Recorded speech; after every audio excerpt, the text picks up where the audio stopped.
Welcome back to Philosophy 1301, Introduction to Philosophy. The purpose of this video will be to explain the response paper assignment, which is one of the 3 assignment types in this course to go along with the discussion boards and the exams. And the place you should look to on Blackboard for where to find the guidelines I'm going over is the syllabus and course resources area, where you can find the following document, the response paper guidelines.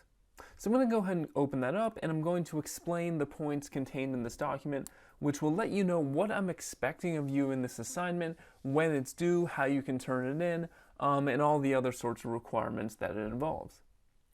The first thing I want to say is something about the purpose of the assignment and what you'll be doing and what I hope that you'll gain from it. So basically, the assignment involves this. You'll be completing a short paper in which you explain an argument found in the reading and then respond to it by posing a criticism of it or arguing against that argument. So there are a couple of points to make about this, right? What I hope you gain from this is really twofold.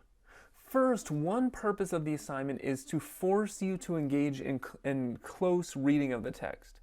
We've probably all had situations where we're reading something and maybe we're not totally zoned in, and you find you've got a few paragraphs and you haven't really sort of gotten much in terms of the content of what you're actually reading. You're just sort of skimming over it or sort of mindlessly reading, right? Instead, of course, to get the most out of what you're reading, it's important that you do a sort of active read of the text.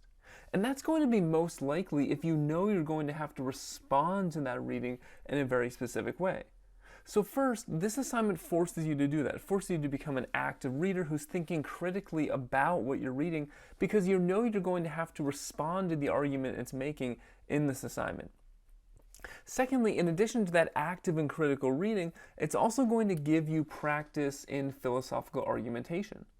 As we've discussed somewhat in this class, and as I hope you're beginning to see, philosophy is about making arguments, it's about giving reasons for the things you believe, and also criticizing those reasons for the things we believe, whether they're the reasons given by others, or even the reasons we have ourselves for why we believe what we do. And this skill of being able to pose philosophical criticisms isn't necessarily just something that comes naturally to us, it's something that takes work and it takes practice. And over this series of response papers, that's exactly what I want to give you the opportunity to do, is to develop that skill in philosophical argumentation and philosophical criticism. And as I'll mention later on as well, that's one reason why one thing I'm really looking for from the response paper assignments, which is going to be a series of 4 papers, is consistent improvement over the course of the semester.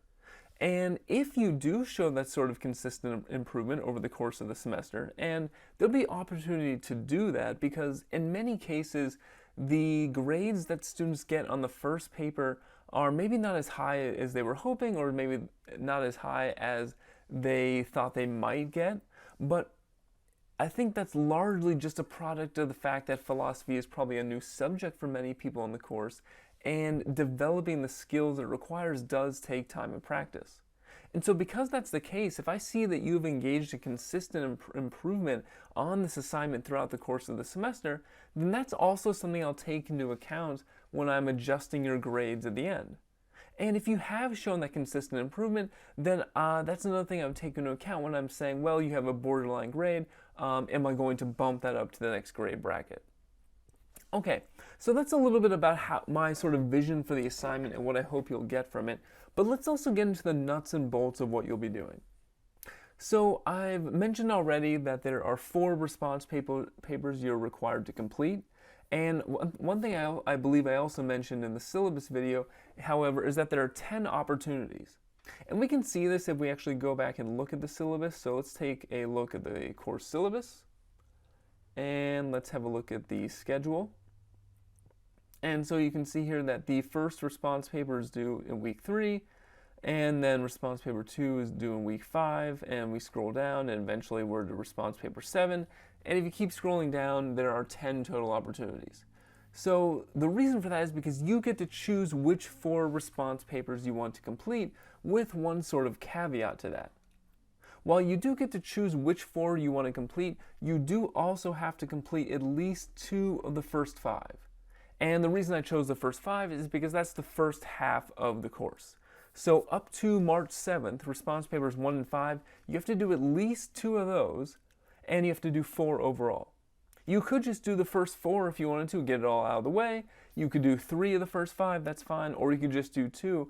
But if you do any less than 2 of the first 5 papers, you will necessarily be taking a 0 on one of your response paper grades, and that's not something you want because the response paper is a relatively significant chunk of your grade. So make sure you complete 4 overall and at least 2 of the first 5 opportunities. And the reason I require this is really twofold. One, if you're going to show consistent improvement on the response papers, then you need to get an early start on it, and you need to have some space in between your papers. You can't do them all at the end of the semester and expect you're really going to have the time to take in what you need to improve and what you should do going forward. In addition, it also just does make the grading a lot easier on me if there's some space between the papers as opposed to everyone submitting them in the last 4 opportunities at the end of the semester when we're all actually at our busiest moment and probably our most stressed. Okay, so that's what's required in terms of the number of papers. The due dates, as I just shown you, can be found on the syllabus. So if you go to the course schedule, you can see the due date for each specific paper. There's another area you can find those due dates as well. If we scroll up to the table of contents on this document, if you go to section 5, you'll see there's a separate page for each response paper assignment. And let's just click on one. Let's go to response paper 4. So if we go to response paper 4, we can see a couple things. We can see the prompt for that response paper, but we can also see its due date, Sunday, March 7th at the end of the day. And that's going to be the basic format for all of them, right? Each response paper will be due on Sunday at the end of the day for the week in which it is due. And finally, I should show you where to turn these in. So if we go to course content, and let's just pick a week, let's go to week 5 for instance. In week 5, response paper 2 is due, and here is the submission area for response paper 2. So you would click there, you would upload a PDF or a Word document, and that is how you would ultimately submit the assignment. So now let's say a few things about the format of the paper. So if we think about the format in the paper first in terms of its length, there is a length requirement for the paper. It must be at least 600 words overall. And that 600 words doesn't include anything in the bibliography or the section headings or the title, your name, or anything like that. That is 600 words of written text. Now, you should also know that this is a requirement or it's a basement, right? You're certainly encouraged and welcome to go over 600 words. There's not a word limit, right? I'm not going to take any points off if your paper is too long, but it's simply to meet the basic requirements, it must be at least 600 words. Now, there's also some more specific word requirements that I need to go over, and to do that, I'll need to tell you a little bit more about the format of the paper. Now, as I explained earlier, the point of the paper first is to explain the argument from the text that is identified in the prompt, and then after that to criticize or argue against that argument. And because that's the purpose of the paper has to be structured in a way that meets that purpose. And so to do this, there are 3 different sections that your paper must have. First, an explanation section. And your explanation section is where you're explaining the relevant argument that the prompt talks about. Then there's the analysis section where you're criticizing or arguing against that argument. Then finally there's the bibliography section and where you cite all the sources that you used. And so because these are the required sections, and not only the required sections, but also the required section headings, I would begin your paper before you do anything else just by setting it up just like this. Right, so here you can see I have sort of a sample or hypothetical example paper I'm writing. I have a title and my name, which is fine, you know, to have an interesting title. But the more important thing is that you have these 3 section headings. You have 1, explanation, 2, analysis, and 3, bibliography. And that is part of the basic requirements for the paper. If you don't have the section headings on the paper, that will mean that some points are taken off. And there's a couple reasons why I require this. It is another thing that makes grading easier on me if I can see exactly where it is you're in your paper you are explaining the argument or arguing it against it, because I will have a separate area in the grading rubric for each of those parts of the paper. But it's also to help you. It's also going to keep you more organized. It's also going to keep you on task, and it gives you a way to make sure that you're completing all the necessary components of the paper to meet the purpose it's supposed to meet. So that's the first thing. You want to have these 3 section headings. Now, how this relates to the word requirement is that each of the main sections, the explanation and analysis section, have their own word requirement. So the paper overall must be 600 words, but in addition, your explanation section itself must be at least 200 words, and your analysis section itself must also be at least 200 words. And the reason for this is because I want your paper to be somewhat balanced, right? For instance, I don't want you to spend 590 words really giving a detailed explanation of the argument, and then in your analysis section, when you criticize the argument, spending like 2 sentences. I want there to be some balance, right? Of course, they don't need to be exactly equal length. Maybe depending on what you're doing, one will be longer than the other, that's fine. But there needs to be at least 200 words. There needs to be at least some balance, or some substance to each of those sections. Okay, now soon I'm going to be going over in more detail what I'm looking for in the explanation and analysis sections in terms of grading, and that will be the most significant part of your grade and what I'm evaluating. But before that I get there, let's actually start with the bibliography section. So, like I said, in the bibliography section, all you're doing is listing the sources that you used in the paper. And so a natural question at this point would be, well, what sources am I required to use? Am I required to use outside sources? How many? Etc., etc. So the answer is this. For this paper in particular, you're only required to cite one source, and that source is the reading you are writing about. If you use other sources, outside sources, I'm okay with that, and I'll have more to say about outside sources later. But I am okay with you using other sources, but you're just not required to. But if you do, they should also be cited and listed in the bibliography. Okay, now let's talk about where to find the bibliographic information you would put in the bibliography. Because in this class we don't have a textbook, all the readings are online, so you might say, well, I'm not exactly sure where they're coming from or how to cite them. So to address that concern, I've actually included the bibliographic information for you in this document. So let's scroll up to the table of contents, let's go to bibliography, and in this list here you can see the bibliographic information for every single reading that you can conceivably write a response paper on in this course. And so in the present example of this hypothetical response paper I'm writing, I'm imagining I'm writing it on Plato's Apology. So I can simply go down, here's Plato's Apology, and I can just copy that,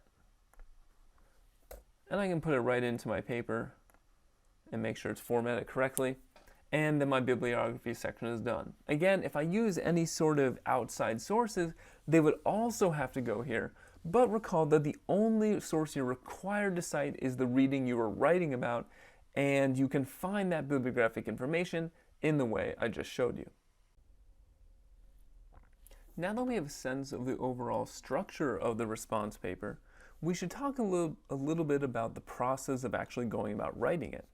And the first step here is going to be to choose what prompt you're going to be responding to. So as you can see here, I have an example of one of the assignments, and this is specifically response paper 2. And to show you where you can find all these, once again, where you can find the prompts for each of the response papers, let's go up to the table of contents and go to section 5, and I can show you all the response paper assignments. So for instance, here's response paper 1. You can see there's only one prompt. For response paper 2, you can see that there are 2 prompts. For 3, there are 2 prompts. For 4, there's 1 prompt, right? So for each response paper, you'll see that there's either 1 prompt or there's 2, or in some cases there could be more.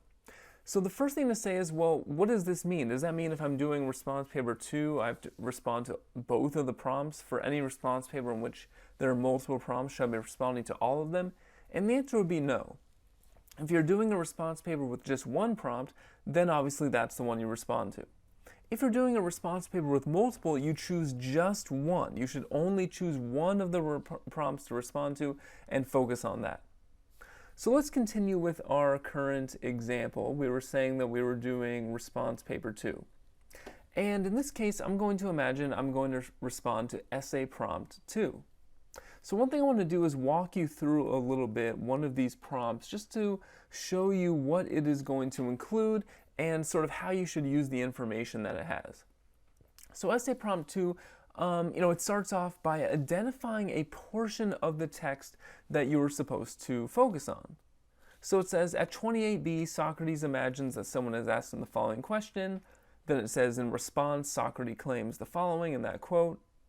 And so what this is doing is pointing you to the critical area of the text that you're going to be writing about in this paper. Then the prompt continues on to say, given this, Socrates argues on pages 32 to 35 that there's nothing shameful about his practice of philosophy, even though it has put him at risk of death. So that's your topic. Socrates has made this claim that even though practicing philosophy could cause him to die, it is still worth doing philosophy and that it would be unjust for him to do so. Also, the prompt tells you that he makes an argument for this on pages 32 to 35 of the text. So that means that in your explanation section, when you are explaining the argument, you should focus on explaining the points that the author is making on those pages. Now that doesn't mean that the rest of the reading is irrelevant. Of course, to understand that stretch of text, that area of the text, you need to understand it within the context of the whole reading. It just means, however, when you actually get to write the paper, that the points made there are going to be the most important ones you need to focus on explaining in order to respond to what the prompt is actually telling you. Okay, so the first thing the prompt does is identify the area of the text you should write about. What does it do next? Well, then you'll see I have a number of questions that are really just intended to help you think about the topic of the paper and to think about the argument you'll be writing about. So it says, explain the argument Socrates makes here. Why is his practice of philosophy put him in danger of losing his life?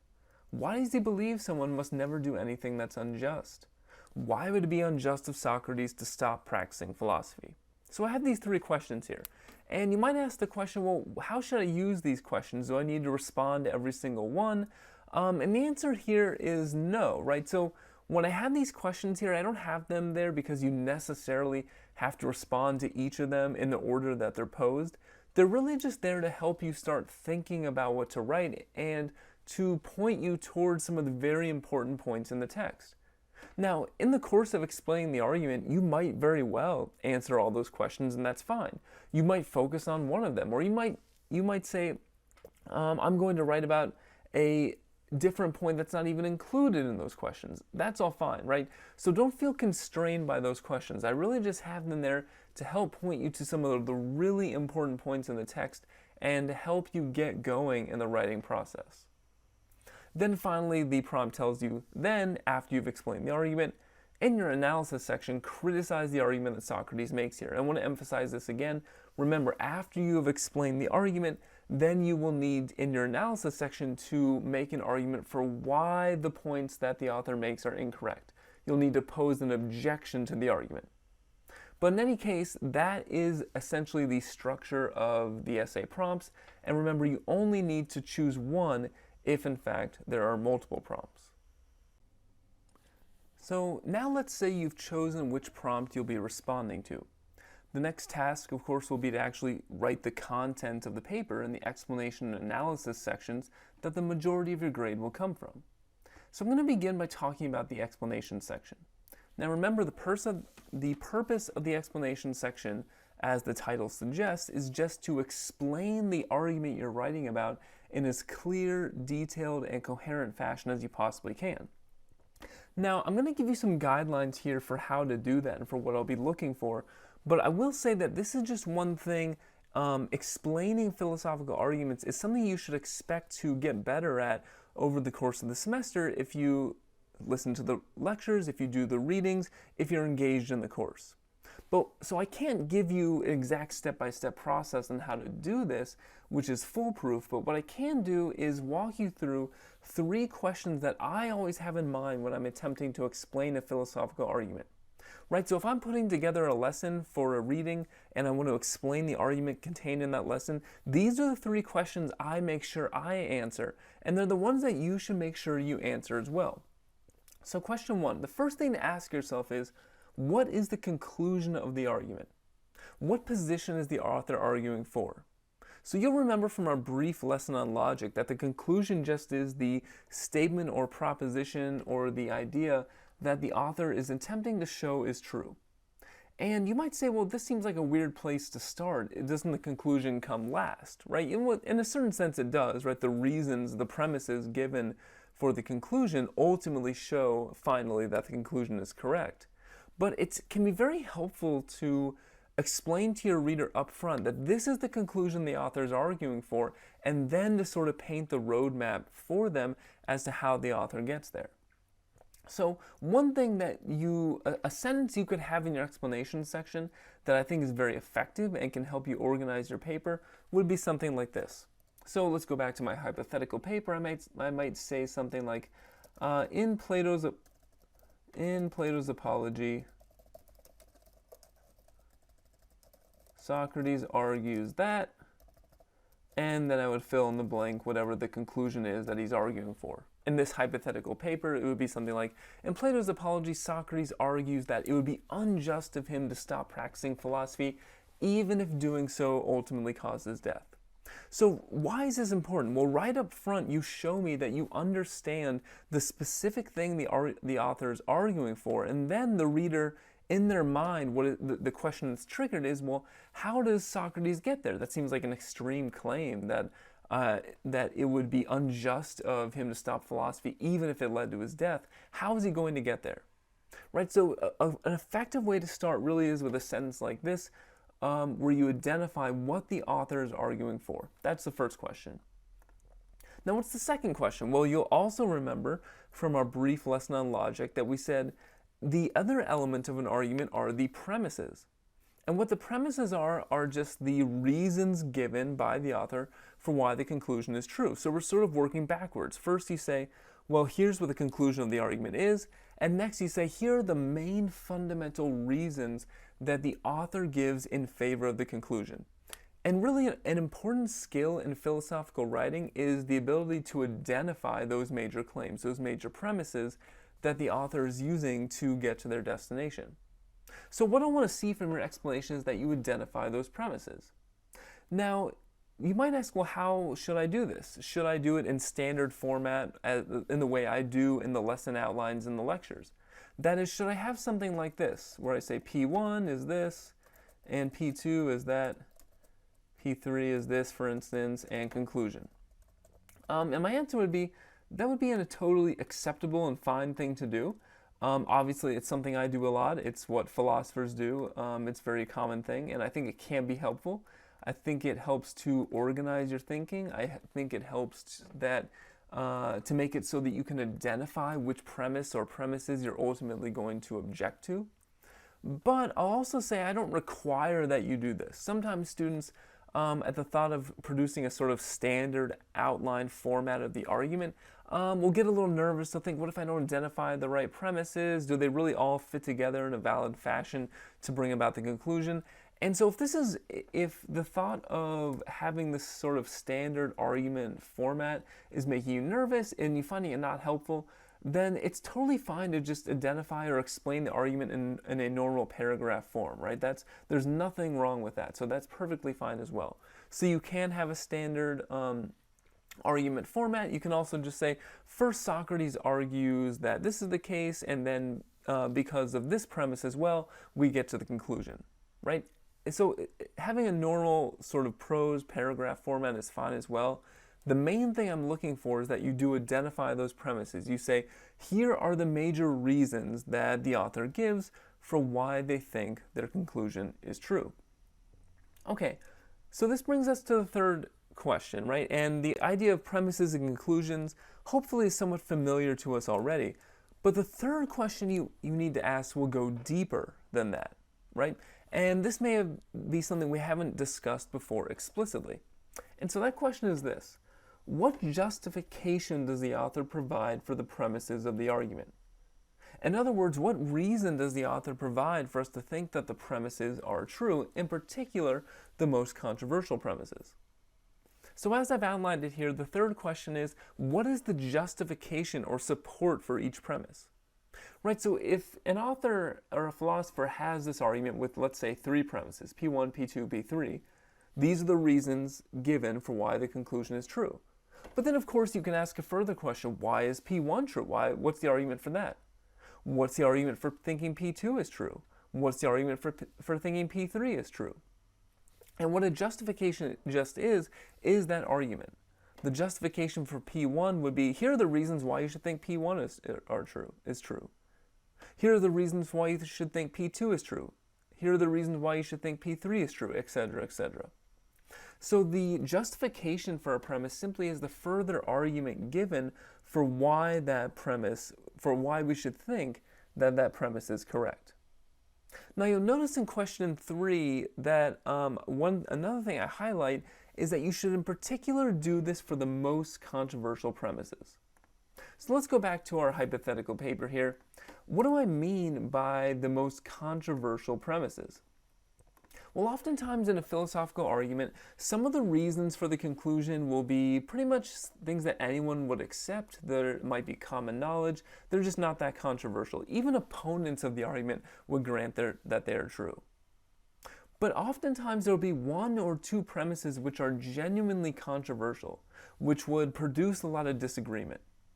And the thing I'm getting at here is that when you explain the justification for each premise, in your explanation section where you say, here are the reasons the author has for thinking P1 is true, P2 and P3, most of your time should be spent on explaining the most controversial premises that would be the most likely to generate disagreement. Because if they'd be the most likely to generate disagreement, then you need to provide the reader with the most explanation for why that author thinks this is true in the first place. And again, an effective sentence to have, and don't feel like, when I have these sentences in this hypothetical paper, don't feel like you need to copy this wording. I don't even think the actual wording I'm using in this example is all that great or necessarily well written, but just take the idea that you should have a sentence that's something like this, that serves this function. Something like let's undo that. The most controversial premise of Socrates' argument is P3, for example. The way that Socrates supports this premise is by, and then you would explain the justification for P3. Then you would go on to explain, in as much time and as much detail as is necessary, how it is that Socrates justifies this very controversial claim of the argument, the claim of the argument which maybe the whole argument hinges upon. So again, this is all at a very general level, and it's hard to do anything else when we're just talking in the abstract about guidelines. But I think the main thing to take away from this is the following. You want to focus on the following 3 elements in your explanation section. Identify the conclusion of the argument, identify the premises, and then attempt in as much detail as you can in a way that shows your understanding to explain how the author argues for each of those premises. And there are a couple things to keep in mind when you are doing this. So first, even though you're ultimately going to criticize this argument, you want to present the argument in the strongest fashion you can in the explanation section. Right, so you don't want to set up what's known as a straw man, right? A straw man is where you set up, you explain someone's argument, but you make it sound really weak, and of course that makes your job much easier when eventually you go to rebut the argument or knock it down. Rather, you want to present the argument in as strong as fashion as possible. You want to be very sympathetic to the argument. You want to present the author's reasons for the premises in as convincing a way as you possibly can. And there might be some points where the justification for one of the premises in the argument is underexplained, where maybe one of the premises of the argument isn't stated that well or isn't stated all that clearly. It's your job to then fill in the blanks. And you might say, well, look, although Socrates doesn't give a full explanation of why he thinks this premise is true, here are some plausible reasons that he might have for believing that this is the case. So there you're filling in the blanks. You're making the argument maybe even stronger than it is actually presented in the text. And that's what I'm really looking for. And the reason for this is, then when you get to your analysis section and you're required to criticize the argument, you will have to think even more deeply, even more critically about the argument to rebut or argue against the strong presentation you gave of it in the explanation section. Let's now say a few things about the analysis section. You'll recall that the purpose of the analysis section is to criticize the argument that you have just explained in the explanation section, which again means pose a problem for it or argue why that argument is incorrect. The first question you might ask is, well, why am I requiring this? What if it is actually the case that you agree with the argument you're writing about? What if you think it's a good argument? Why are you required to argue against it? And the first thing I would say here is that we need to remember what the purpose of this assignment is. The purpose of the assignment is just to give you practice with engaging in philosophical argumentation, right? It's to give you practice with thinking critically about philosophical arguments. I don't assume that anything you write in your paper really represents your true beliefs, and to be honest, what your true beliefs are really aren't that relevant to what we're trying to do with this assignment. What I'm trying to do is force you to think as deeply and as critically about the material that we are covering in class. And I think the best way to do that will be to force you to think about what could some potential problems be with the argument that you are writing about or with the argument that we are learning about in that lesson. Right? Because, for instance, if I had you write a paper in which you could simply just agree with what the author is saying, then the analysis section, the philosophical argumentation, could end up just being a sort of rehearsal of the things that author already said, and that doesn't give you as much opportunity to really think deeply about the issues involved. But if you have to take a critical stance, if you have to argue against the argument you're writing about, then you really have to think carefully about, okay, what could the problems in this reasoning be? This philosopher's making various moves here. Are those moves really all good? Are the claims that he or she making, are they really correct? And that requires a much deeper level of thought. And in fact, I think it can even be more valuable to undergo that process if you think the argument you're writing about is a good one. One of the main sort of philosophical skills or most important things to get from this class is the ability not just to subject the beliefs of others to critical scrutiny, but maybe even more important is the ability and willingness to subject your own beliefs to scrutiny. That is, the willingness to criticize your own beliefs and to wonder, am I actually believing what is true? And so I think for that reason, this sort of exercise can be very valuable if you actually do agree with the argument. It's going to increase your understanding of the argument. It's going to give you another perspective on your own beliefs, and it's actually going to give you a greater understanding of what you already think is true. So for all those reasons, that is why I require you to criticize the argument. It's not necessarily because I think the arguments that you're writing about are incorrect or that you should believe they're incorrect. It's just a way to get you to think critically about the issue. Okay, so that being said, we might ask, well, what are some general guidelines for the analysis section? How can I do well? Well, as I'm going to explain, the best analysis sections are going to pose philosophical criticisms that do show a depth of thought, that show a depth of understanding, right? You pose a criticism of the argument that shows you understand the original argument. As I mentioned before, you're not criticizing a straw man, you're not criticizing things the author doesn't actually say, but you're actually criticizing points that the author does make. And it's also going to show a creativity of reasoning, right? It's going to show the ability to think beyond what's in the text and to ask yourself, well, what are some other problems that maybe this author didn't have in mind? Right, so those are all things I'm looking for. And again, it's going to be difficult to explain how to do that in a video of this sort.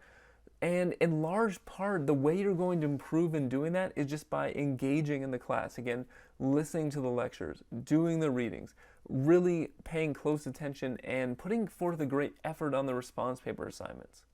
The more you do the response papers, the more you engage in philosophical argumentation, just like any other skill, the better you're going to get.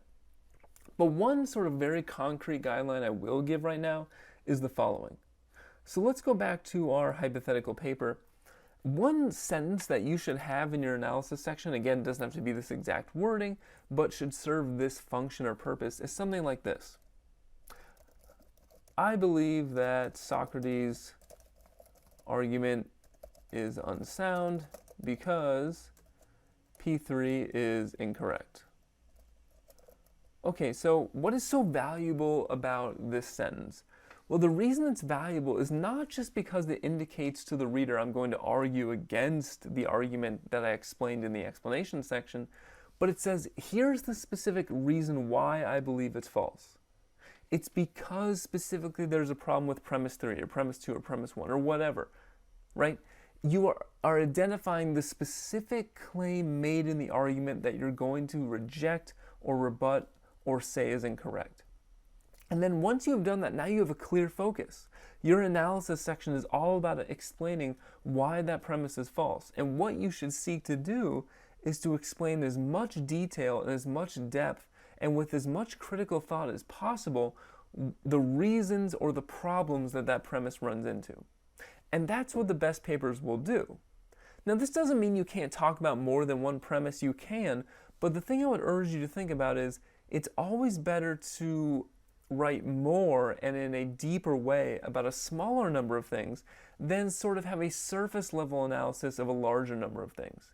I would rather have you not really mention P1 or P2 in your analysis section and just focus in on P3 in a detailed way than discuss all three premises and some problems with them, but just in a cursory way, right? It's always better to have more depth of writing than more breadth, but just be at again, at more of a surface level of analysis. With a general understanding in place of what I'm looking for in the explanation and analysis sections, I now want to turn to making some points about citation and paraphrasing. So we've already gone over the bibliography. You have to have that bibliographic information in the last section of your paper, but you also have to use in-text citations for this paper. So what does that mean? Well, an in-text citation just is where you say, well, this claim came from this page number. And the way you will do that is you will have a citation in parentheses with the author's last name, followed by the page number that you're referencing. Now, there's one very important clarification to make here, because when I say you have to use in-text citations, you may think that what I have in mind are direct quotations. So for instance, you might think that, well, what I mean is, let's say you have a sentence in your paper like, Plato states that, and then you have a direct quotation, and you take something directly from the text. You take Plato's direct words, and you put them in quotation marks, and then you say something like, and let's say it was on page 11, Plato 11. Okay, so technically that's fine to do, but the reason I'm saying you shouldn't do this is because for this assignment, you should not use any direct quotations, right? There should never be a time where you take a quote or a passage directly from the reading and put it into your paper.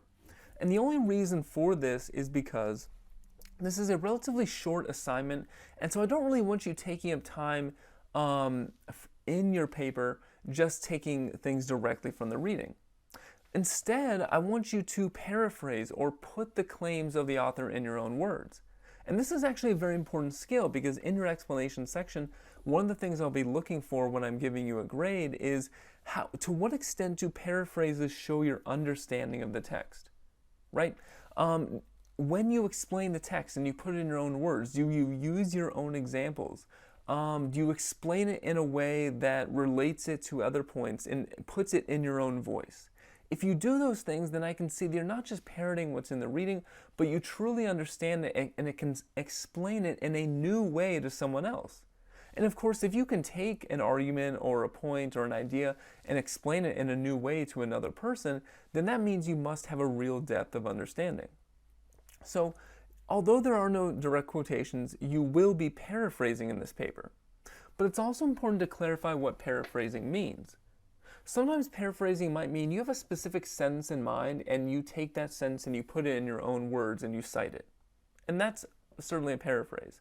But other times a paraphrase could just be, you are saying that this author believes or claims or argues that this is the case, right? And so another way to think about this is, whenever you attribute any claim to an author, whenever you say this author believes this thing to be true, there has to be some page which evidences that, right? If they say that this thing is true, there must be some page where they said it, and therefore you have to cite it. And what this means is that in your explanation section, you could have something like this. It's very likely you will, where you will have you'll explain the argument, and you might have multiple citations within the space of just a few sentences where you are citing different pages in the reading. So you might have something like, look, Socrates claims that, and then you would paraphrase, and maybe that was on page 12. Then later he shows how Meletus' claim is incorrect by, and then you have another paraphrase, that comes from page 15.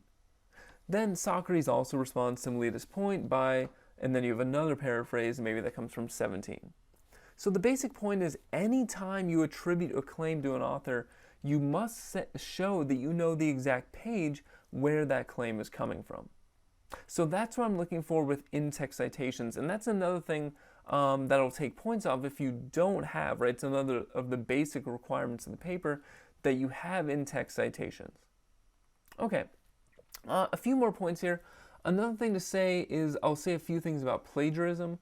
So plagiarism is something I look for, right? Whether that plagiarism comes from taking material from another student's paper or taking material from the internet. And it's something I treat very seriously. I do look for it, and if you do plagiarize, if you pass off the work of another person, whoever that other person is, as your own work, that's what plagiarism is, it will result in a 0 on the assignment. And so one thing I want to mention here is that oftentimes the most common route to plagiarism is when students go looking for outside sources to use for their paper, and they go looking in the wrong places. Right? So maybe you go to Wikipedia or online class notes posted by another professor, and you take material and you directly copy it there and put in your paper. Now, of course, that's obviously plagiarism.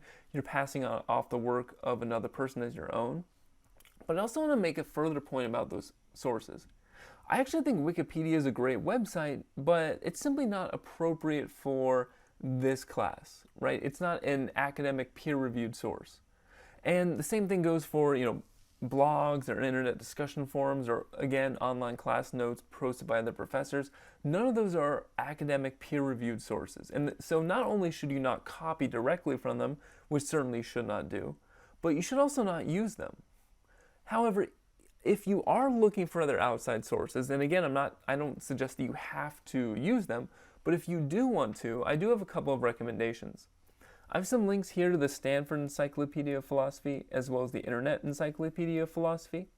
And both of those are excellent resources where you can find further explanation for many different philosophical topics. Usually the Internet Encyclopedia of Philosophy is a little more aimed at beginners, so I would start there. But I would recommend either of those. And if you want a good peer-reviewed resource, I think that's a good place to start. But in any case, at no point when you're searching for outside sources, if you're going to use them, should you ever pass off the work of another person as your own work. The final thing I want to show you in this video is the grading rubric for the paper. So each response paper is worth 50 points. You do 4 of them, that's 200 total points, and each one will be graded according to the following rubric. Your ability to just follow the basic requirements of the assignment, that will be worth 20 points. And so that's stuff like, did you submit the paper on time? Does it have section headings? Does it have in-text citations? Does it meet the word requirements? All those sorts of basic things. If you meet all those basic requirements, then you should expect to get a 20 out of 20. Then there's 15 points for the explanation section and 15 points for the analysis section. And I'll grade those on the basis of the points I made earlier, right? Do you completely explain the argument in the explanation section? In your analysis section, do you pose a criticism of the argument that is focused on a specific premise or premises? Does your criticism show critical thought? Does it show creative thinking? Those are all things I'm looking for. And I'll give you a score out of 15. I have this sort of general rubric going from excellent, good, average, poor to unacceptable. but I will give grades in between those. It just sort of gives you a sense of what does a 12 out of 15 mean? What does a 7 out of 15 mean, for instance? So I encourage you to take a look at that grading rubric. That is where I will stop here. As always, if you have any questions or anything I've talked about in this video is confusing or doesn't make sense or you need further clarification, please don't hesitate to contact me. I'm more than willing to help. But for now, I will stop here. Thank you for listening, and I'll see you next time.